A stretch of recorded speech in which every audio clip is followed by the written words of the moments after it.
Commander Zethkar sat in the dimly lit corner of the cantina, his 4 eyes scanning the young officers gathered around his table. The blue-skinned Valyrian veteran took a long drink from his cup before speaking. His voice carried the weight of old battles and hard lessons learned. "You want to know about humans," he said slowly. "You think you understand war because you studied at the academy. You read reports and watch simulations. But none of that prepared us for what we found when we met the humans."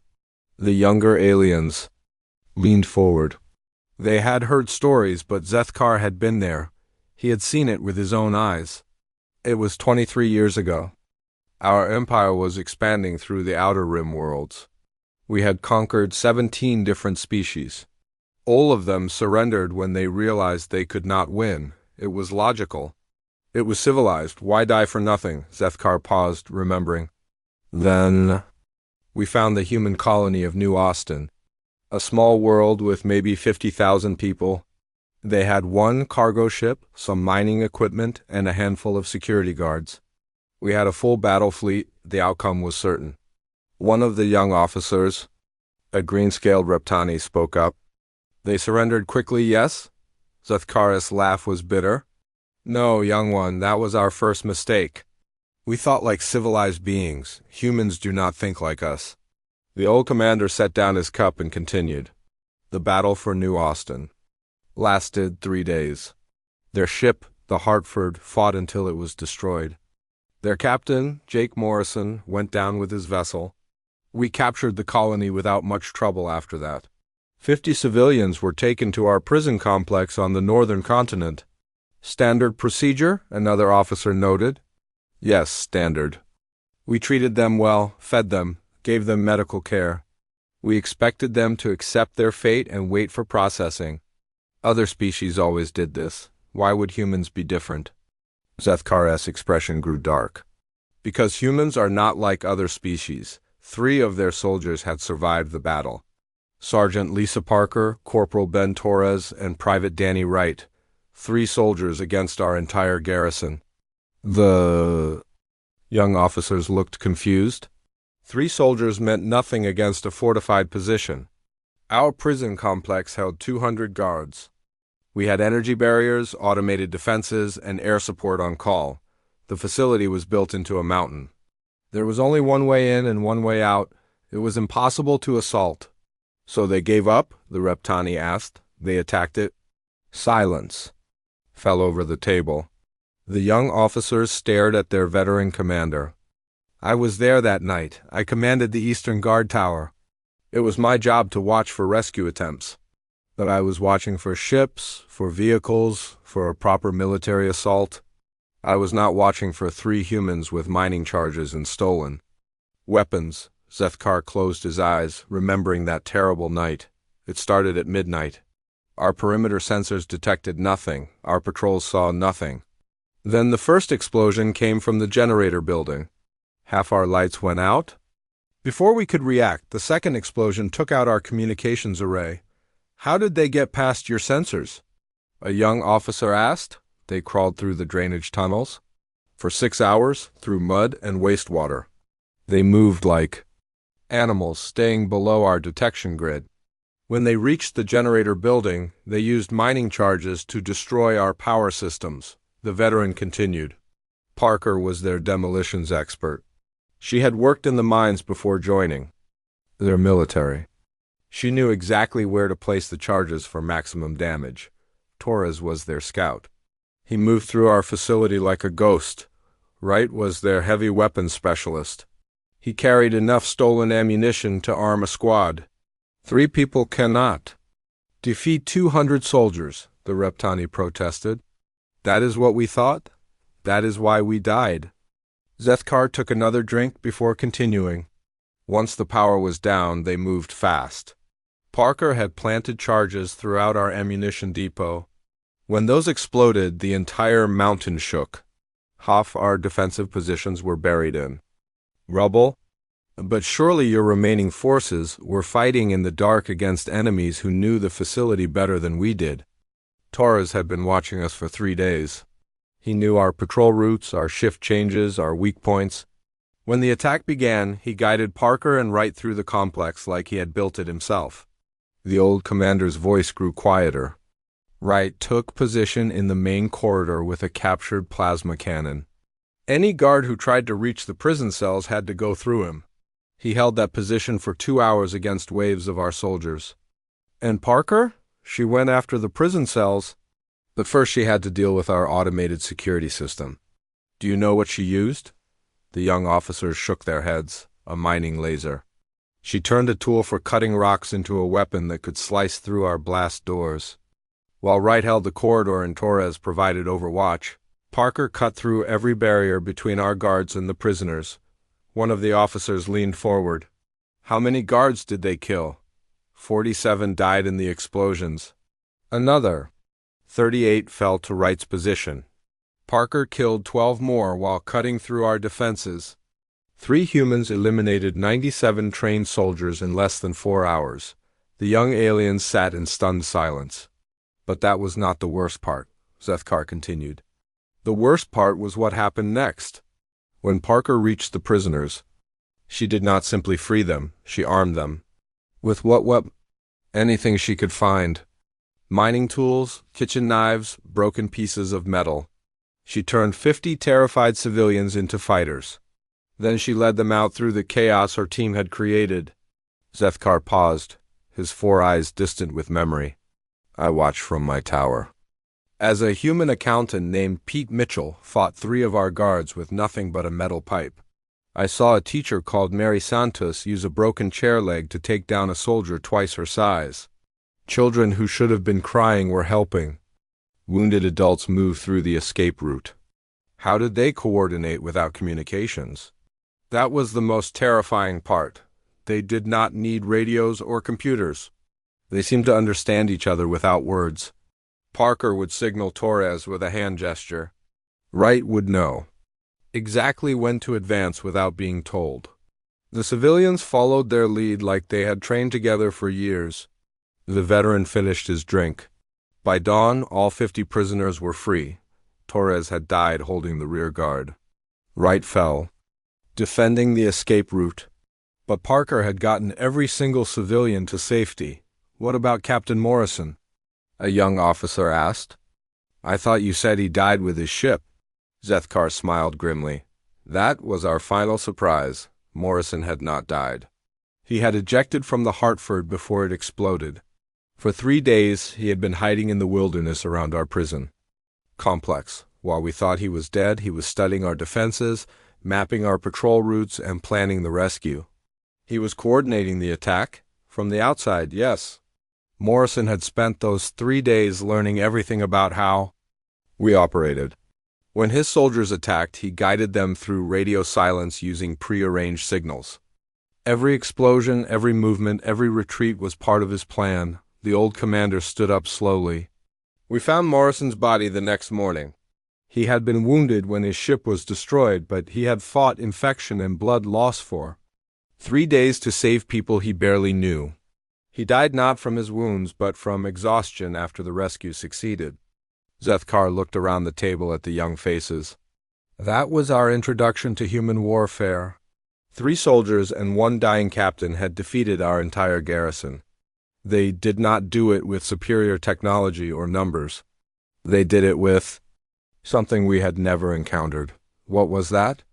The Reptani asked quietly. They refused to abandon their own. In our empire, when soldiers are captured, they become prisoners of war. It is regrettable, but it is accepted. Other species we had conquered understood this reality. The veteran commander sat back down.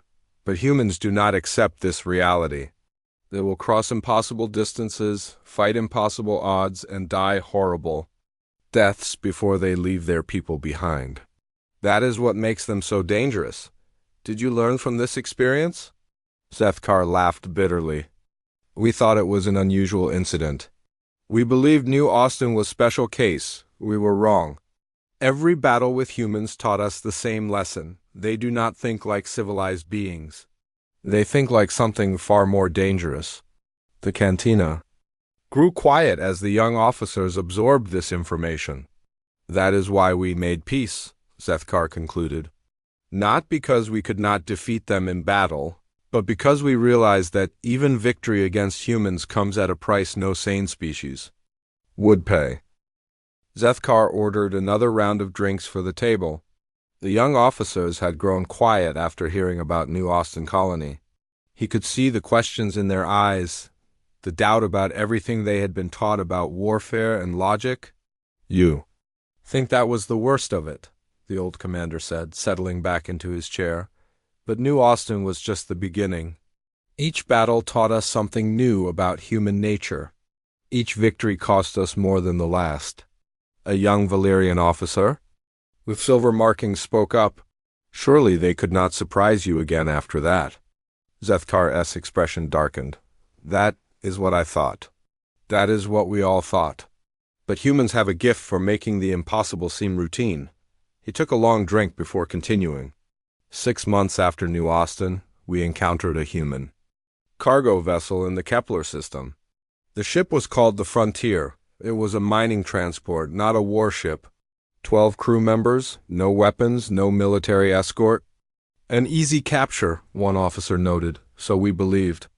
I commanded the cruiser squadron that surrounded them. 3 heavy battle cruisers against 1 damaged cargo ship. The Frontier had engine problems and could not escape. Their captain, Steve Hamilton, seemed like a reasonable man. Zethkar paused, remembering. Hamilton responded to our surrender demand within minutes. He said his crew needed 6 hours to prepare their surrender documents and secure their cargo holds. Standard procedure for merchant vessels. You granted the request? Of course. What threat could 12 humans pose to our battle group? We maintained our positions and waited. Our sensors showed normal activity aboard their ship. No weapons. Charging, no distress signals, no unusual energy readings. The veteran commander shook his head slowly. We should have been watching more carefully. We should have asked ourselves what humans could accomplish in 6 hours with nothing but mining. Equipment. One of the younger officers leaned forward. What were they doing? Building a weapon that should not have been possible. Their chief engineer was a woman named Marie Collins. Before the war, she had designed mining operations across human space. She knew how to move massive amounts of rock and or using fusion reactors and magnetic systems. Zethkar's voice grew tense. Collins had her entire crew working during those 6 hours. Joe Patterson and Amy Rodriguez were her senior mechanics. They stripped their ship bare, pulling apart everything that was not essential for life support. 2. Build what? A railgun? But not just any railgun. They used their entire cargo bay as the barrel. Their fusion reactor became the power source. Their magnetic or containment systems became the acceleration coils. The young officers looked confused. That is not possible. The power requirements alone, that is what our engineers said when I asked them about it later. No ship could generate enough energy to accelerate a projectile to dangerous speeds. The magnetic systems would overload. The reactor would explode. It was suicide. Zethkar finished his drink. Collins did not care about what was possible. She cared about what was necessary. While we waited patiently outside, she was rebuilding her entire ship into a single massive weapon. But surely your sensors detected this activity? They detected normal maintenance work. Humans moving equipment, running diagnostics, testing systems. Collins was smart enough to mask her real work as routine repairs. Every modification looked like standard maintenance to our sensors, the old commander continued. When the 6 hours were up, Captain Hamilton contacted us again. He thanked us for our patience and said his crew was ready to surrender. He asked only that we allow them to transmit a final message to their families on Earth. You agreed? It seemed like a reasonable request, a dying message from doomed humans to their loved ones. What harm could it cause? Zethkar's laugh was bitter. Hamilton transmitted for exactly 30 seconds. Then the Frontier fired their improvised weapon. The table fell silent. The young officers waited for him to continue. The projectile was a tungsten mining drill. Collins had accelerated it to 17% of light speed using her entire reactor output and every magnetic system on the ship. The Frontier died in the process. Their reactor exploded. Their hull disintegrated. All 12 humans were killed instantly. But the drill? Punched through the primary armor of my flagship like it was made of paper, continued through the ship behind us. And the ship behind that one? 3 of our most powerful warships were destroyed by a mining tool fired from a cargo vessel.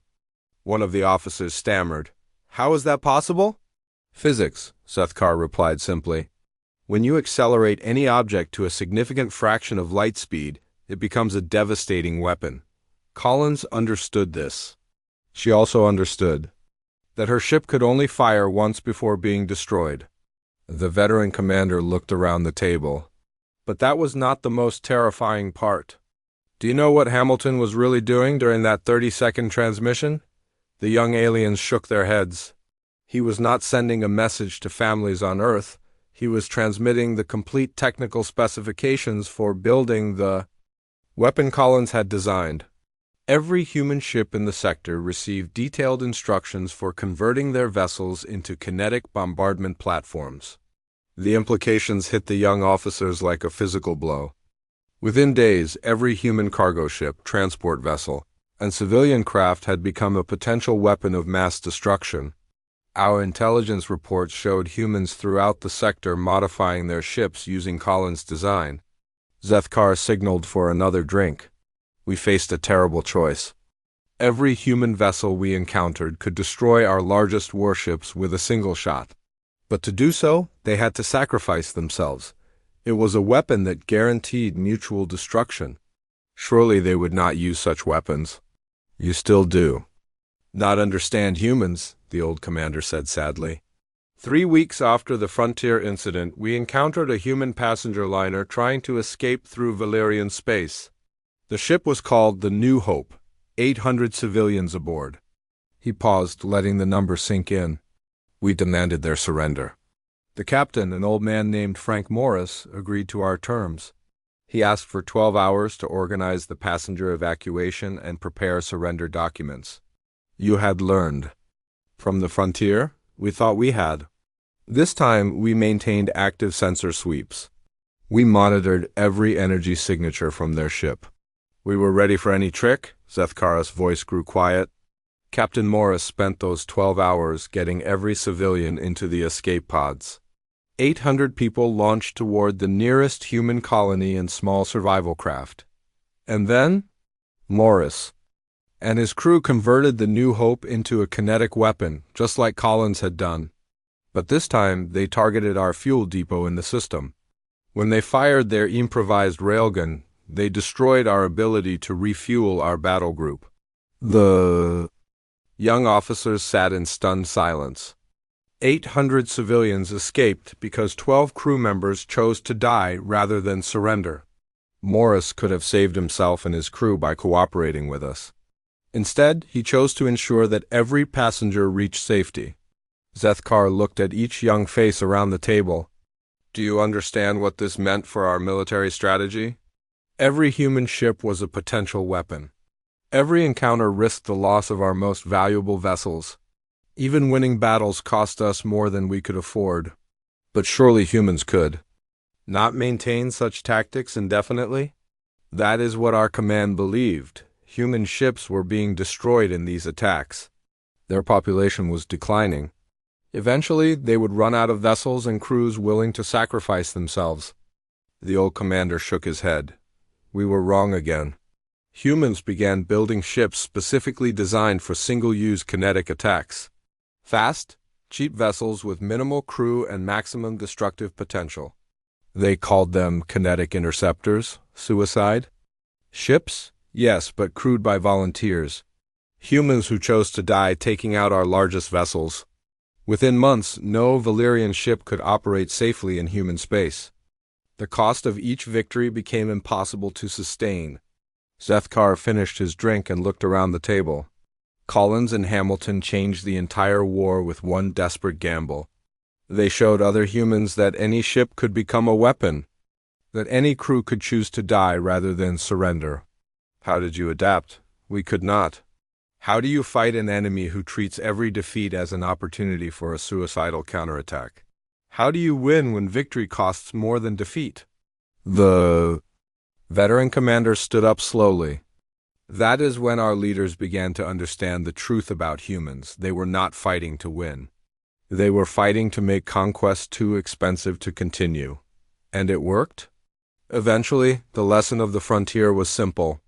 Humans will sacrifice anything, including their own lives, to deny victory to their enemies. Marie Collins and Steve Hamilton died to save strangers they had never met. But they also died to make sure we could never feel safe in human space again. Zethkar prepared to leave the table. That is why we made peace. Not because we could not defeat humans in battle, but because every victory cost us more than the war was worth. Collins understood this when she built her impossible weapon. She knew that one cargo ship could change everything. The young officers remained silent as their veteran commander walked away, leaving them to contemplate the terrifying mathematics of human warfare. The next evening, Zethkar found the same group of young officers waiting for him in the cantina. Word had spread about his stories, and now there were twice as many listeners gathered around his table. The old commander noticed their eager faces and serious expressions. "You came back," he said, settling into his usual chair. "I thought my tales might have been too disturbing for young minds." A female Riptani officer spoke up. "Commander, we need to understand what we might face if humans ever become our enemies again." Zethkar nodded slowly. "That is wise thinking. But tonight I will tell you about something that may be harder to understand than combat. Tonight I will tell you about Dr. Karen Walsh." He ordered his usual drink and continued. "After the frontier incident, our command changed tactics. We decided to focus on capturing human medical facilities. Every species needs doctors. Every wounded soldier requires treatment. We thought medical personnel would be different from warriors." "How so?" one of the officers asked. "Doctors take oaths to heal, not to harm. In every civilized culture, medical workers are protected non-combatants. They treat wounded from both sides.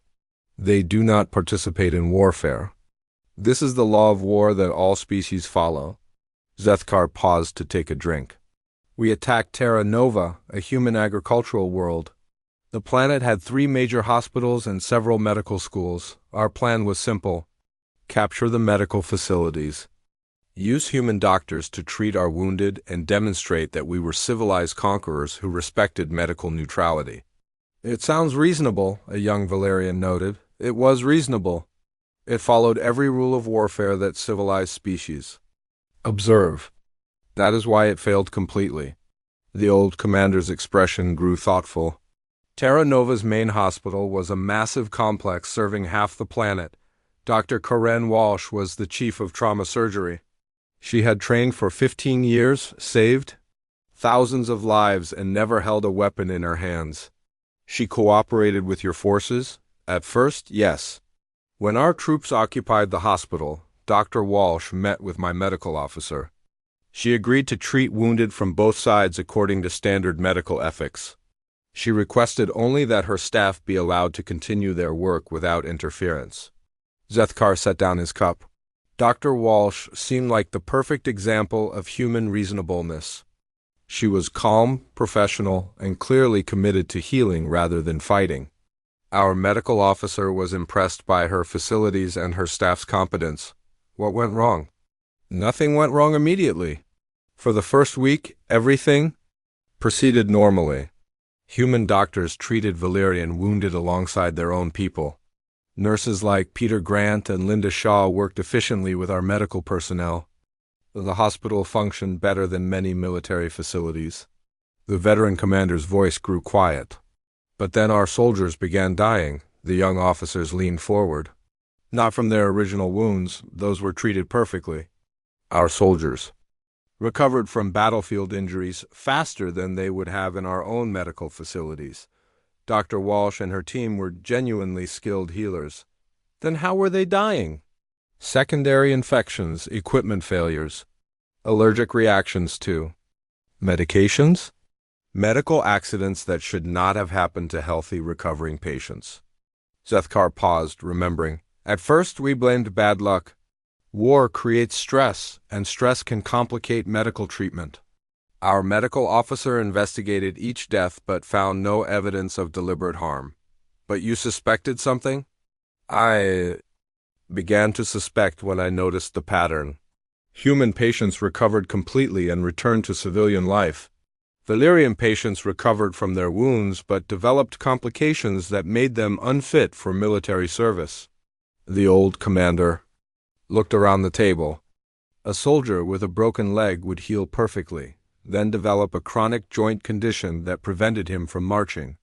A trooper with a chest wound would recover, then suffer recurring respiratory problems that disqualified him from combat. Duty, sabotage? That is what I thought. But every investigation showed that our soldiers received the same treatment as human patients. The same medications, the same procedures, the same level of care. Dr. Walsh's medical records were perfect. Zethkar ordered another drink.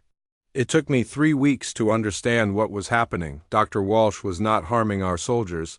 She was healing them exactly as her medical oath required. But she was also ensuring that they could never fight. Again, how? Subtle modifications to treatment protocols. A Valyrian soldier with a broken arm would receive perfect medical care, but the bone would be set in a way that prevented him from properly holding a weapon. A trooper with internal injuries would be saved, but the surgical procedure would leave him unable to wear combat armor. The young officers looked confused. But surely your medical personnel would notice such things? They did notice. When they questioned Dr. Walsh, she provided detailed medical justifications for every decision. The bone was set to prevent future arthritis. The surgery was performed to minimize long-term complications. Every choice was medically sound. Zethkar's voice grew admiring despite himself. Dr. Walsh had studied Valyrian physiology for months before our invasion. She understood our anatomy better than most of our own doctors. She knew exactly how to heal our soldiers in ways that would save their lives but end their military careers. What? About her staff? Nurse Grant specialized in physical therapy. He helped our wounded soldiers regain mobility, but the exercises he prescribed strengthened the wrong muscle groups for combat effectiveness. Nurse Shaw managed medications. She ensured our troops received proper pain relief but also treatments. That would cause permanent sensitivity to the equipment they needed for battle. The old commander continued. The most terrifying part was the psychological warfare. Our soldiers began to fear human medical treatment. They would rather suffer from wounds than risk the subtle sabotage they suspected but could never prove. Did you confront Dr. Walsh? Eventually, yes. I demanded to speak with her privately after we lost an entire squad to medical complications. I accused her of violating her oath to do no harm. Zethkar paused, remembering that conversation. Dr. Walsh looked me in the eyes and explained her position calmly. She said her oath required her to heal the sick and injured, which she had done perfectly. Nothing in her oath prevented her from ensuring that healed soldiers could not return to harm others. What did you say to that? I threatened to execute her for violating the rules of war. She replied that she had followed every rule of medical conduct recognized by civilized species. She had provided equal treatment to all patients. She had saved lives rather than taken them. She had committed no crime under any law of warfare. The young officers sat in stunned silence. Dr. Walsh was technically correct. She had not killed anyone. She had not refused treatment to wounded soldiers. She had not violated any medical protocol. But she had made it impossible for our forces to maintain effective combat strength. Zethkar took a long drink. Worse, she was training other human medical personnel to use the same techniques. Every doctor and nurse on Terra Nova learned her methods. Every wounded Valyrian soldier faced the same subtle sabotage disguised as perfect medical care. How did it end? When we finally realized the full scope of what Dr. Walsh was doing, we demanded that she stop treating Valyrian personnel. She agreed immediately. She said she would focus entirely on human patients from that point forward. The old commander's expression grew dark. That is when we learned about the biological research data. What research? Dr. Walsh had been collecting tissue samples, blood work, and genetic information from every Valerian soldier she treated. She claimed it was necessary for proper medical care, which was true. But she had also been analyzing our biological weaknesses. Zethkar's voice became tense. When we tried to confiscate her research data, Dr. Walsh activated the hospital's sterilization system. Every computer, every sample, every piece of biological information was destroyed in minutes.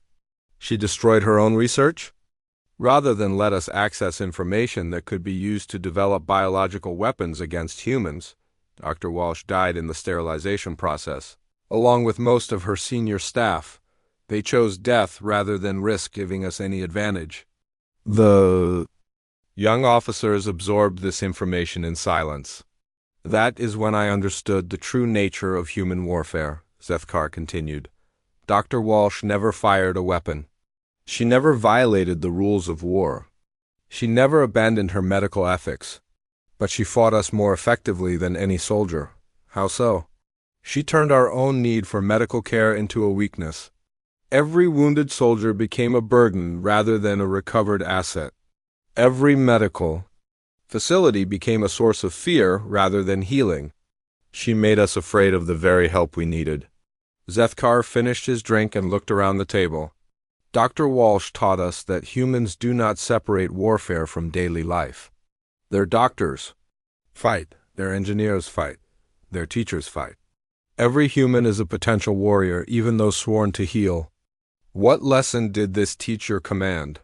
That there are no non-combatants among humans. Even their most peaceful citizens will find ways to resist conquest. Dr. Walsh proved that human determination extends to every profession, every calling, every oath they take.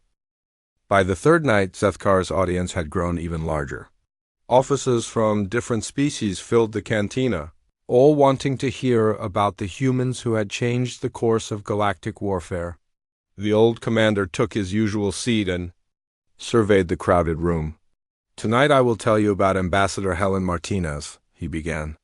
"This story may be the hardest for you to understand, because it is about a human who never wanted to fight but became our most dangerous enemy." A young Centauri officer raised his hand. "You mean a diplomat?"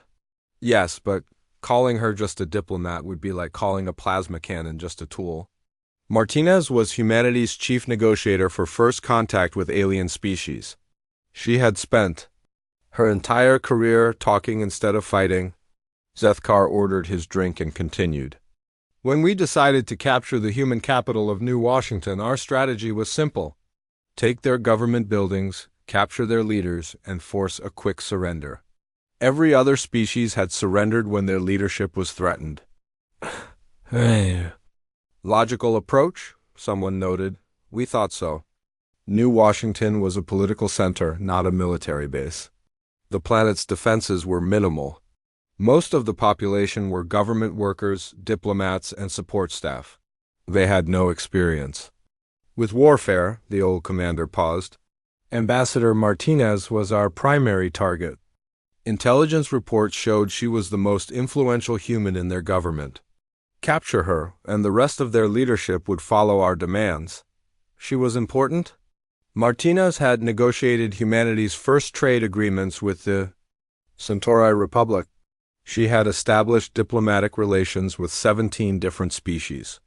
She spoke 12 alien languages fluently and understood the cultural customs of every major galactic power." Zethkar took a drink. "More importantly, she was known throughout human space as a voice for peace. If someone like Martinez could be convinced to cooperate, other humans would follow her example." "So you attempted to negotiate with her?" "Initially, yes.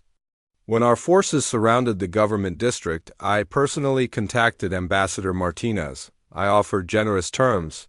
Surrender the government, and we would treat all humans as protected civilians rather than conquered enemies." The young officers leaned forward. "Martinez agreed to meet with me. She seemed reasonable, intelligent, and genuinely concerned about preventing unnecessary bloodshed. We arranged to negotiate in the Capitol building's main conference room." "What was she like?" "Professional, calm. She wore a simple business suit and carried no weapons. Her aide, Congressman Paul Adams accompanied her with a briefcase full of documents. They looked like exactly what they claimed to be, politicians trying to prevent a war. Zethkar's expression grew thoughtful. The negotiations lasted 3 days. Martinez presented detailed proposals for human surrender terms. She discussed refugee relocation, administrative cooperation, and economic integration. Everything seemed perfectly normal. But something was wrong? I should have realized that someone who had negotiated with 17 alien species would be extremely well prepared for any meeting. Martinez knew more about Valyrian law, culture, and military doctrine than most of our own officers. The old commander continued. While we talked, Martinez asked detailed questions about our rules of engagement, our treatment of prisoners, and our long-term occupation plans. She seemed genuinely interested in protecting human civilians under Valyrian rule. She was gathering intelligence. More than that, she was buying time. Every hour we spent in negotiations was another hour for civilian evacuations to continue. Every question she asked revealed information about our military capabilities and intentions. Zethkar paused. On the third day, Martinez made her final offer. She would formally surrender the government and order all human forces to lay down their weapons. In exchange, we would guarantee the safety of all civilian populations and respect human cultural autonomy. You accepted? I was prepared to accept. The terms seemed reasonable, and Martinez had convinced me that she genuinely wanted to prevent bloodshed. But then I made a mistake. What mistake? I demanded immediate implementation. I wanted human forces to surrender within 6 hours and Martinez to broadcast the surrender order immediately. She asked for 24 hours to coordinate the complex logistics of a planetary surrender. The old commander shook his head. I refused. I had learned to be suspicious of human requests for extra time. I insisted that she surrender immediately, or face military consequences. How did she respond? Martinez stood up calmly, straightened her suit jacket, and said that if we were not willing to negotiate in good faith, then negotiations were over.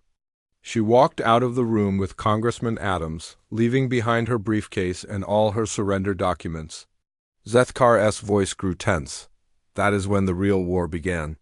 The young officers waited for him to continue. Within hours, every government building in New Washington became a fortress. Every office was barricaded. Every corridor was trapped. Every room contained hidden weapons that Martinez had been secretly positioning while we talked. She had been planning for war during the negotiations, for her entire career. Martinez had studied every species humanity had encountered. She knew that peaceful contact could turn violent without warning. She had prepared for exactly this scenario. The old commander took a long drink.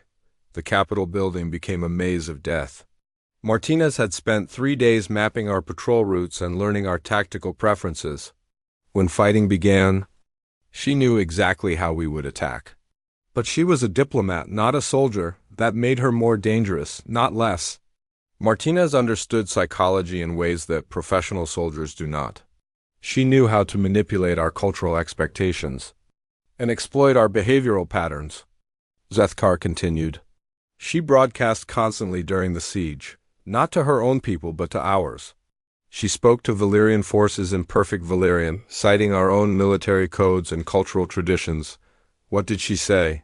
She questioned our honor. She pointed out contradictions between our stated values and our actions.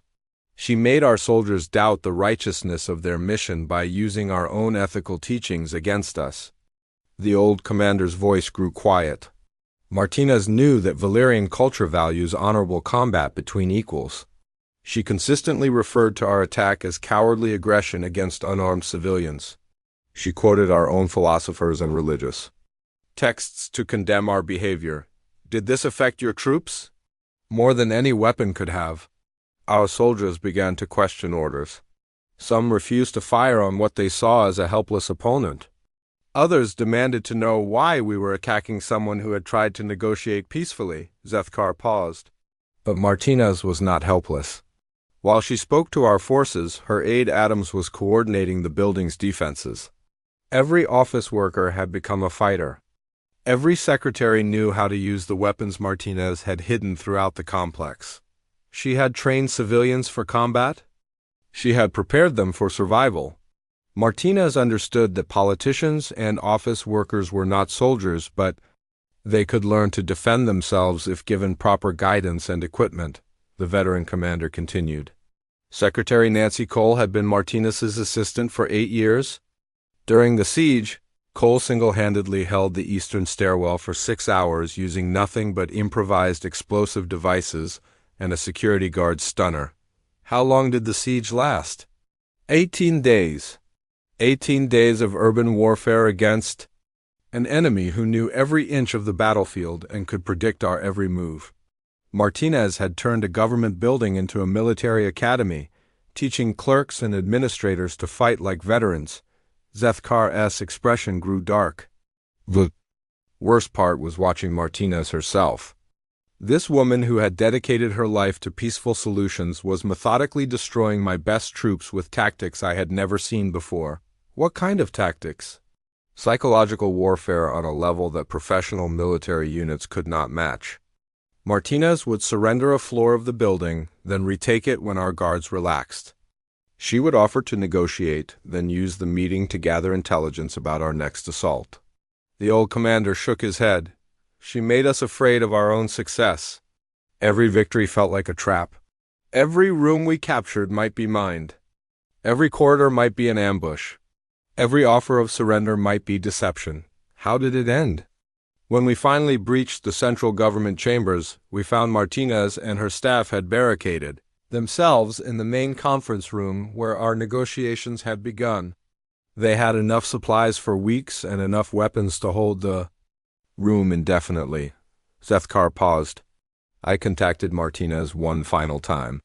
I offered her personal safety in exchange for ordering her people to surrender. I told her that further resistance was pointless. What did she say? She thanked me for the offer, then explained that her job was to protect human interests, not to preserve her own life. She said that every day her resistance continued was another day for human forces elsewhere to prepare their defenses. The old commander's voice grew quiet.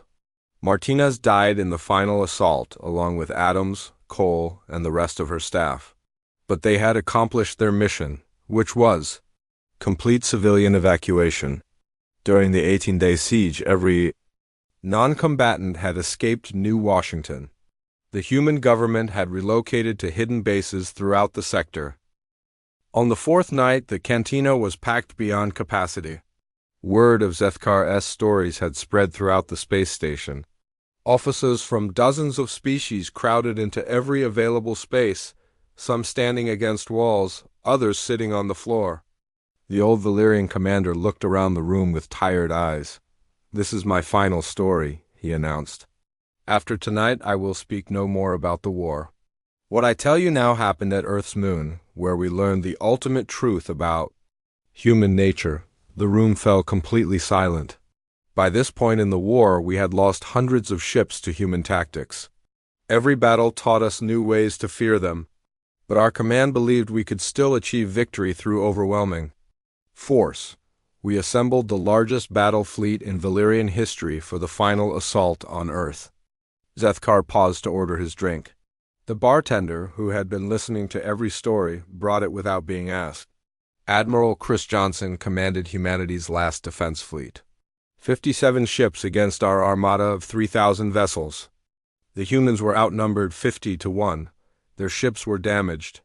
Their supply lines were cut. Their colonies were conquered. A young officer spoke up. Surely they surrendered? You still do not understand humans, Zethkar replied sadly. Johnson contacted our fleet commander with a simple message. He said humanity would never surrender, never submit, and never accept conquest. He gave us one chance to withdraw from Earth space peacefully. Your commander refused? Of course. We had overwhelming superiority. Victory was mathematically certain.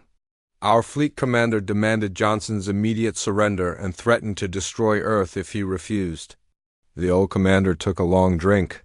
Johnson's reply changed everything. He transmitted a single word to our entire fleet. He said never, then he activated what humans called the Scorched Galaxy Protocol. The room remained silent, waiting.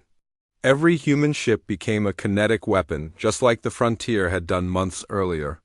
But this time it was coordinated. 57 vessels accelerated directly toward our battle line, each targeting our largest ships. Zethkar's voice grew tense. Johnson led the attack himself. His flagship, the Liberty, was aimed directly at our command vessel. He broadcast constantly during his final approach, explaining what humans call their core values. What did he say? That freedom was more important than life. That dignity was more valuable than survival. That humans would rather die free than live as slaves. He said these things calmly, like he was discussing the weather. The old commander continued.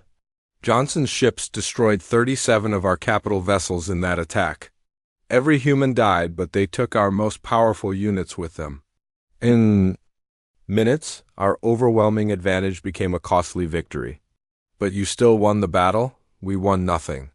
As Johnson's fleet attacked, every human space station in the system activated self-destruct sequences. Every orbital facility exploded. Every satellite became debris that made space travel dangerous. Zethkar paused. On Earth's surface, every human city activated prepared demolition charges. Rather than let us capture their infrastructure, they destroyed everything they had built over centuries. The young officers looked horrified. But that was only the beginning. Johnson had prepared for this moment for months. Throughout human space, automated systems activated simultaneously. Every asteroid mining operation became a kinetic weapon factory. Every space station became a weapons platform. Every derelict ship became a booby trap. How is that possible? Human engineers had worked for months to prepare their final gambit. If they could not win the war, they would make conquest meaningless. Every captured world would be stripped bare. Every occupied system would be a constant battleground. Zethkar's voice grew quiet. But the most terrifying part was what Johnson called the Eternal War Protocol. Humans had hidden automated factories throughout the galaxy. These facilities would continue building ships and weapons for centuries, crewed by volunteers who chose to dedicate their lives to endless resistance. Automated warfare? Worse, human children were being trained from birth to continue the fight. Generation after generation would be raised to hate us, to fight us, to die rather than accept our rule. Johnson showed us that even total victory would only begin an eternal conflict. The old commander looked around the packed room. That is, when our leadership finally understood what we were fighting. Not an army, not a government, not even a species. We were fighting an idea. What idea? That freedom is worth any price? That some things are more important than survival? That death is preferable to slavery? Johnson and his people embodied this idea so completely that they would destroy the galaxy before abandoning it. Zethkar took another drink. Our fleet commander contacted our homeworld immediately. He requested permission to negotiate rather than continue the assault. For the first time in Valyrian history, we chose peace over victory. Why? Because we realized that conquering humanity would destroy us as well. Every human world would require permanent occupation. Every human system would need constant patrol. Every victory would cost more than the territory was worth. The veteran commander's voice grew thoughtful. But there was something else. Something that terrified our leadership more than the military costs. What was that? The example humans were setting for other species. Throughout the galaxy, conquered peoples were learning about human resistance tactics. They were beginning to ask why they had surrendered when humans refused to give up. Zethkar paused. Within months of the Earth battle, rebellions began on worlds we had conquered decades earlier. Species that had accepted our rule for generations suddenly remembered what freedom meant. Humans were inspiring others to rebel, without even trying. The story of Johnson's last stand spread throughout the galaxy. Other species began to wonder why they had given up so easily when humans would rather die than surrender. The old commander looked directly at several young officers from different species. Your own peoples heard these stories. Some began to question whether Valyrian rule was worth accepting. Others started preparing their own resistance movements. The room stirred uneasily. That is why our empire chose peace. Not because we could not defeat humans militarily, but because defeating them would have inspired every other species in the galaxy to fight us. The cost of victory would have been the collapse of our entire civilization. Zethkar finished his drink and stood slowly. Johnson understood this when he activated the Scorched Galaxy Protocol. He knew that humans might lose the war, but their example would eventually destroy our empire. He chose to lose one battle to win a larger victory. What happened after the peace negotiations? Everything changed. Humans became our allies instead of our enemies. They shared their technology freely. They helped us establish better relationships with other species. They showed us that cooperation was more profitable than conquest. The old commander looked around the room one final time. Today, 20 years later, no species in the galaxy fears invasion. Not because we lack the military power, but because humans proved that conquest is impossible when people refuse to be conquered. And Admiral Johnson died at Earth's moon along with everyone under his command. But his sacrifice created the peace we all enjoy today. His willingness to lose everything for freedom made freedom possible for everyone. Zethkar prepared to leave the cantina. That is the lesson of human warfare. They do not fight to win battles. They fight to win ideas. They do not seek victory over enemies. They seek to make war itself too costly to continue. Will you tell more stories tomorrow? A young officer asked. No, these 5 stories contain everything you need to know about humans. They are the most dangerous species in the galaxy because they refuse to accept the impossible. They are also our greatest allies because they chose to share their strength rather than use it for conquest. The old commander walked toward the door, then turned back one final time. Remember this above all else. Never fight someone who has something worth dying for. Humans understand this truth better than any species in the galaxy. That is why they are both our greatest fear and our greatest hope. As Zethkar left the cantina, the room remained silent. Officers from dozens of species sat quietly, each contemplating the terrifying mathematics of human determination and the peaceful galaxy it had created through the promise of endless war. The stories were finished, but their lessons would be remembered for generations throughout the stars.